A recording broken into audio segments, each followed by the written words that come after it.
আপনার আমার রক্ত গরম হয়ে গেছে, ফোনটা তুললাম, অসীম বাবু ফোন ধরলো, অকথ্য ভাষায় চারটে বলে দিলাম। অসীম সরকার বাবুর ফোন নাম্বার ফেসবুকে আপলোড করে দিয়েছে, আমি এর সাথে সহমত নই। অসীমবাবু এখন গাড্ডায় পড়ে গেছে, অসীমবাবুকে আগামী দিনে কোর্টে গিয়ে প্রমাণ করতে হবে। অভিযোগ দায়ের করেছি, মমতা ব্যানার্জি এবং তার পুলিশ যদি অসীম বাবুর বিরুদ্ধে ব্যবস্থা গ্রহণ না করে, আমি বলছি চুপ থাকার আমি ছেলে নয়, অসীম বাবুর সাথে আগামী দিনে কোর্টে আমার দেখা হবে। তবে আমি গত পরশুদিনকে আমি অভিযোগ দায়ের করেছি, গত পরশুদিন থেকে আমি একটা মানসিক প্রস্তুতি নিয়েছি, শুধু অসীম সরকার নয়, কোনো যদি রহমান কাজী মোহাম্মদ নামেও যদি কেউ কোন ধর্মকে নিয়ে একটা বাজে মন্তব্য করে, কুরআন শরীফ হতে পারে, গীতা হতে পারে, বাইবেল হতে পারে, হিন্দু হতে পারে, মুসলমান হতে পারে, খ্রিস্টান হতে পারে, কোন ধর্ম বা ধর্মগ্রন্থকে নিয়ে কোনো বাজে মন্তব্য করে, যেই মন্তব্য এলাকার সম্প্রীতি ঐক্য বিনষ্ট হতে পারে, যেই মন্তব্য কাজী নজরুলের মাটির বিরুদ্ধে, যেই মন্তব্য রবি ঠাকুরের মাটির বিরুদ্ধে, সেই মন্তব্য যদি করে কেউ, তার বিরুদ্ধে দাঁড়াক আর নাই দাঁড়াক, যেভাবে অসীম সরকারের বিরুদ্ধে আমি আইনত লড়াইয়ের দিকে প্রস্তুত নিচ্ছি, তার বিরুদ্ধে আমি আইনত লড়াই জারি রাখবো। 2021 সালে এই ভেবে ভোট দিয়েছিলেন, আর অসীম সরকার আপনাদেরকে উপহার বারবার দিচ্ছে। কিছু করছে অসীম সরকারের বিরুদ্ধে? আর্টিকেল 25-এ বলা আছে, আপনি আপনার ধর্মকে চুজ করার স্বাধীনতা আছে, আপনি ধর্মকে পরিবর্তনেরও স্বাধীনতা আছে।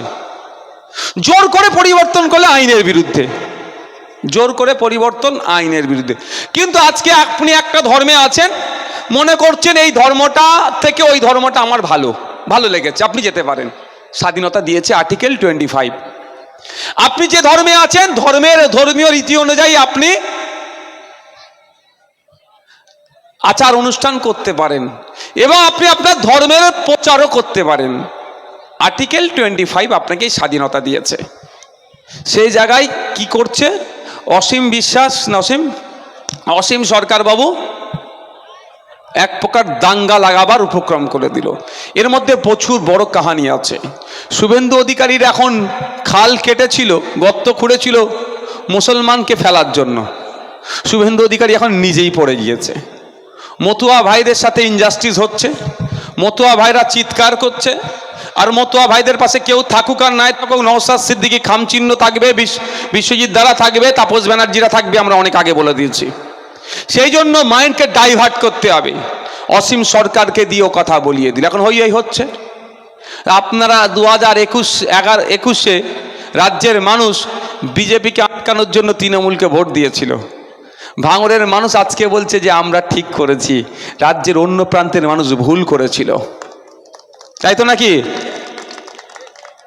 আজকে আটকানোর ফল কি হচ্ছে? উল্টে ডেকে নিয়ে আসছে। অসীমবাবু যে কথা বলেছেন, ধরে তো এতক্ষণ জেলের মধ্যে রাখা দরকার, রেখেছে এখন। তাহলে যারা ভাবছেন 2026-এ আবার তৃণমূলকে দিয়ে বিজেপিকে আটকাবে, এই অবস্থা হবে। পশ্চিমবাংলায় যে ধর্মীয় উন্মাদনা যেটা চলছে, এটা একটা মানুষকে ধরে যদি জেলের মধ্যে ভরে দেয় মমতা ব্যানার্জি, সব বন্ধ হয়ে যাবে। সেটা হচ্ছে শুভেন্দু অধিকারী। নওশাদ সিদ্দিকী নাকি বিজেপির বিরুদ্ধে কথা বলে না, শুভেন্দু অধিকারীর বিরুদ্ধে কথা বলে না। এখন কার বিরুদ্ধে কথা বললাম ভাই? একটা মানুষ, ওই মানুষটি যে কলকাতা পুলিশের সিপি স্যারকে অকথ্য ভাষায় গালাগালাজ করেছিল, যেই মানুষটা একটা জায়গায় যাচ্ছিল সন্দেশখালীতে, শিখ ধর্মের এক অফিসার ডিউটি করছিল আইপিএস, ওদের দলের মধ্যে থেকে ওই অফিসারকে খালিস্তানি বলে দেখে দিয়েছিল। ওই সময় দরকার ছিল ওই নেতৃত্বদের যা টিম আছে ধরে জেলের মধ্যে ভরে দেওয়া। পশ্চিমবাংলায় তাহলে হিংসা আর এই ধরনের ধর্মীয় উন্মাদনা চলতো না, কিন্তু এটা হয়েছে, এটা হয়নি।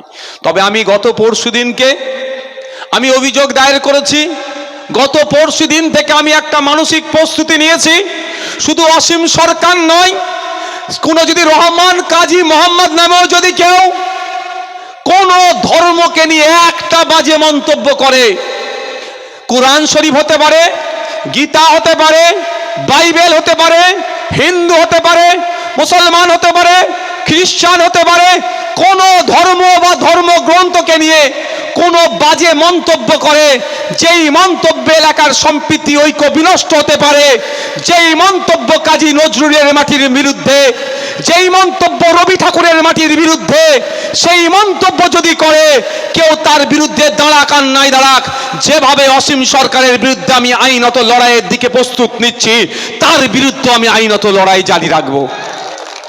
অনেক হয়েছে, আর নয়।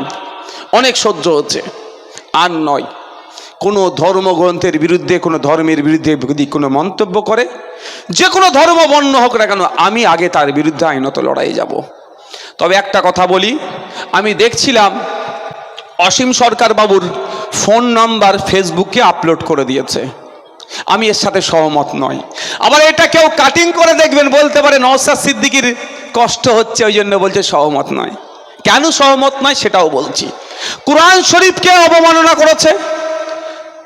আপনি আমি বড় ধার্মিক, আপনার আমার রক্ত গরম হয়ে গেছে, ফোনটা তুললাম, অসীম বাবু ফোন ধরলো, অকথ্য ভাষায় চারটে বলে দিলাম।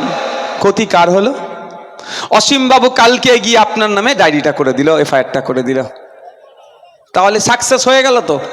অসীম বাবু একা বলেছেন আর আপনি 100 জন অসীম বাবুকে ফোন করছেন, তাহলে আপনার এগেনস্টে কটা এফআইআর হলো? মমতা ব্যানার্জি অসীম বাবুকে ধরবে না যতক্ষণ না আপনি সোচ্চার হন। এই সোচ্চার নওশাদ সিদ্দিকী হলে হবে না। কোথায় গেল আমাদের তাপসদা? আচ্ছা, নওশাদ সিদ্দিকী সোচ্চার হলে হবে না, এটাই মাথায় রাখবেন, এটাই মাথায় আপনাদের রাখতে হবে। শুধু একা নওশাদ সিদ্দিকী সোচ্চার হলে হবে না, বা মুসলমান সমাজ থেকে সোচ্চার হলে এই সমস্যার সমাধান হবে না। মুসলিম সমাজকে নিয়ে বাজে মন্তব্য করেছে, বৃহত্তর হিন্দু সমাজের মানুষকে প্রতিবাদ করতে হবে। হিন্দু সমাজের দেবদেবীকে নিয়ে যদি কোনো কটু কথা বলে, মুসলিম সমাজকে তার প্রতিবাদ করতে হবে। তাহলেই দেখবেন এটা আইনের মাধ্যমে হোক, আর বলার তাদের সাহস পাবে না। যাক, প্রসঙ্গে ফিরে আসি। অসীম বাবুর নাম্বারটা ফেসবুকে অনেকে পোস্ট করেছে, এর সাথে আমি সহমত নই। কারণ কি হবে, এতে সহজ সরল মানুষ আরো বিপদে পড়বে। আমি অনুরোধ করব, আপনার রাইট আছে, আপনার অধিকার আছে, আপনি থানায় যান, সিঙ্গেল গিয়ে আপনি অভিযোগ করুন। থানায় যেতে ভালো লাগছে না, ঘরে বসে মেল করুন থানাতে, ওটা এফআইআর হিসাবে ট্রিট করতে হবে। তা না করে আপনার নাম্বার পেয়েছেন ফোন করে, অমুকের ছেলে তমুকের ছেলে, এ কাজ একদম করবেন না। এটার সাথে অন্যজনের সাথে আমার তফাৎ, এতে ক্ষতি কি হবে? আপনার হবে। অসীমবাবু হাতে অস্ত্র পেয়ে যাবে, এখন হাতে কোনো অস্ত্র নাই। অসীমবাবু এখন গাড্ডায় পড়ে গেছে। অসীমবাবুকে আগামী দিনে কোর্টে গিয়ে প্রমাণ করতে হবে। মমতা ব্যানার্জির পুলিশকে আমি দিয়েছি, অভিযোগ দায়ের করেছি।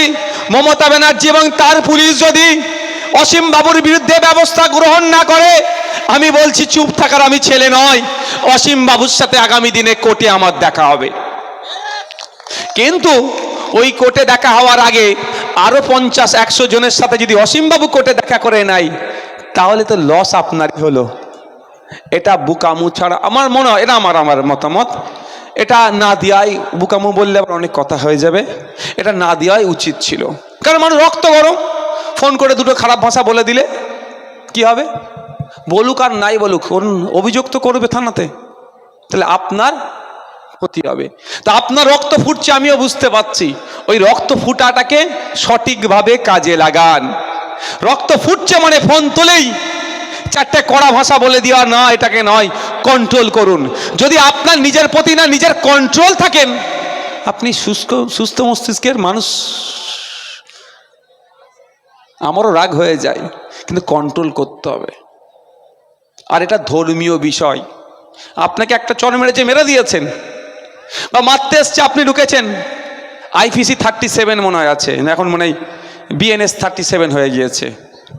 অর্থাৎ প্রতিরোধ করার একটা অধিকার আছে, আইনে আছে, সেটা আলাদা ব্যাপার।